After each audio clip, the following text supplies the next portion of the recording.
Dhoma e Tregtisë kundërshton me forcë koncesionin për skanimin e kontenierëve në dogan, duke i cilësuar atë si të dyshimt dhe jo transparent.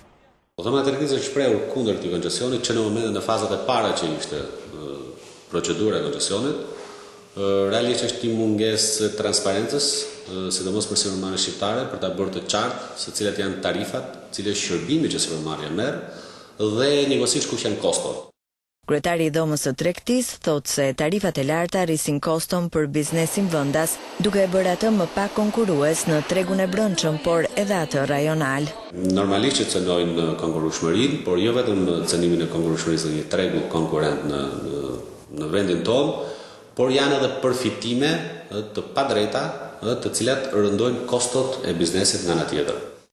Koncesionimi në seri i shërbimeve publike si monopole tek privatët ka qenë një nga kurset më të preferuara politike të qeverisë në 5 vitet e fundit. Ai nisi me kartat e identitetit dhe më pas vazhdoi me kasat fiskale, pullat e akcizës, ngjyrosin e karburanteve dhe shumë shërbime të tjera. Në total kostoja e tyre mund të shkojë deri në 200 milionë euro në vit. Zoti Jaka akuzon se këto janë kompani të ministrave. Realisht një qeveri 8 vjeçare, 2 mandatuar, i ka bërë këta ministra të mendonin mirë mbase për të ardhmen e tyre, por që është për të diskutuar dhe për të bërë transparente procedurat e dhëna lidhur me shërbimet që kanë qenë në dispozicion të administratës publike.